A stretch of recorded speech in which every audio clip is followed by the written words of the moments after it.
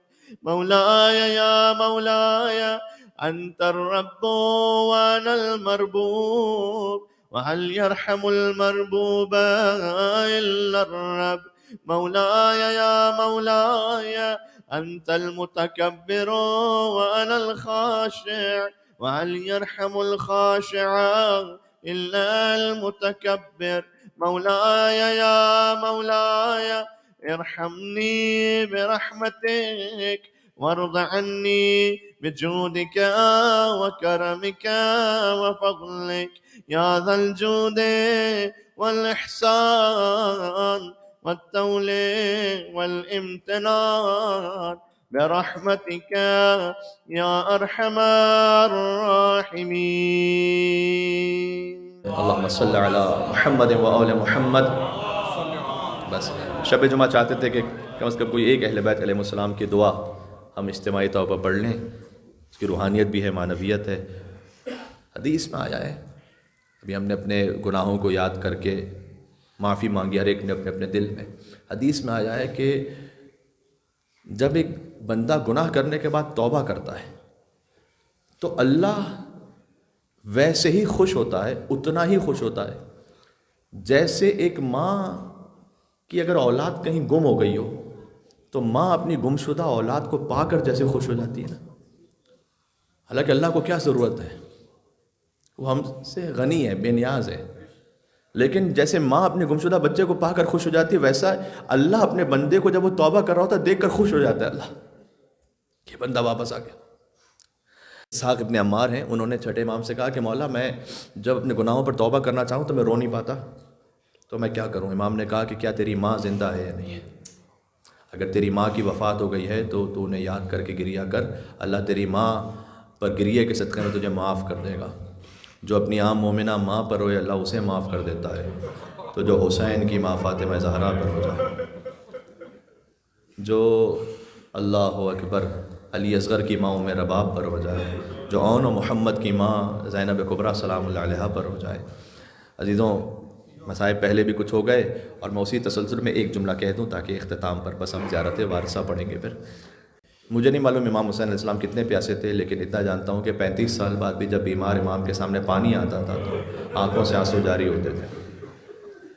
حضرت علی اکبر بھی پیاسے تھے، ابوالفضل عباس علیہ السلام بھی پیاسے تھے، حسین کے چھوٹے چھوٹے بچے بھی پیاسے تھے. لیکن ایک موقع ایسا ہے جہاں امام حسین نے آپ کو یاد کیا ہے. آپ امام حسین پر رونے والے ہیں، آپ کو یاد کیا. جانتے کب؟ فرمایا کہ شیعتی مہما شربتم ما عذب فاذکرونی. یہ جو میں ذکر کر رہا تھا نا کہ بی بی سکینہ لپٹی ہوئی تھیں امام حسین کے لاشے سے، تو اس وقت ایک روایت ہے کہ اس بیسر کے لاشے نے اپنی بیٹی سے کلام کیا اور کہا کہ جب جانا نا راہ کوفہ اور شام میں تو اگر کوئی میرا چاہنے والا مل جائے تو اس سے کہنا کہ اے میرے شیعوں مہما شربتم ما عذب فاذکرونی، اگر کبھی تمہیں میٹھا پانی میسر آ جائے یاد کرنا، فاذکرونی تو مجھے یاد کرنا، امام حسین نے کہا وَلَيْتَكُمْ فِي يَوْمِ عَاشُورَا جَمِيعًا تَنظُرُونِی، اور اے میرے شیعوں تم مجھے بہت یاد آئے کہ کاش تم کربلا کے میدان میں ہوتے، کیف استسقی لطفل فابوا ان یرحمونی، تو تم دیکھتے کہ میں کیسے 6 مہینے کے اصغر کے لیے پانی مانگ رہا تھا، فابوا ان یرحمونی، کوئی رحم کرنے والا نہیں تھا، 3 بھال کا تیر چلا، پیاسا بچہ حسین کے ہاتھ پر منقلب ہو گیا۔ وَسَيَعْلَمُ الَّذِينَ ظَلَمُوا آلَ مُحَمَّدٍ أَيَّامُ انقلبی ينقلبون، اے اللہ اس ذکر کو اپنی بارگاہ میں قبول فرما، ہمارے گناہ کبیرہ صغیرہ امام حسین کے صدقے میں معاف فرما، ہمارے رزق میں امام جواد علیہ السلام کے صدقے میں وسعت عطا فرما، ہمارے مریضوں کے امام موسیٰ کاظم علیہ السلام کے صدقے میں شفا کاملہ عاجلہ عنایت فرما، سفر پر جو مومنین ہیں امام رضا علیہ السلام کی ضمانت میں ان کے سفر کو بخور خیر و خوبی اور عافیت کے ساتھ اختتام تک پہنچا۔ اے پروردگار مولا علی علیہ السلام کی زیارت نجف اشرف میں، امام حسین علیہ السلام کی زیارت کربلا معلیٰ میں نصیب فرما، ہمارے بچوں کی صحیح تربیت کی توفیق عطا فرما، ہمیں امام حسین علیہ السلام کے باپ سے جنت میں داخل ہونے کی توفیق عطا فرما، وارث خون حسین کے ظہور پر نور میں تعجیل فرما۔ ربنا تقبل منا انك انت السميع العليم بجاہ محمد وآلہ الطیبین الطاہرین، اللهم صل على محمد وآل محمد وعجل فرجهم۔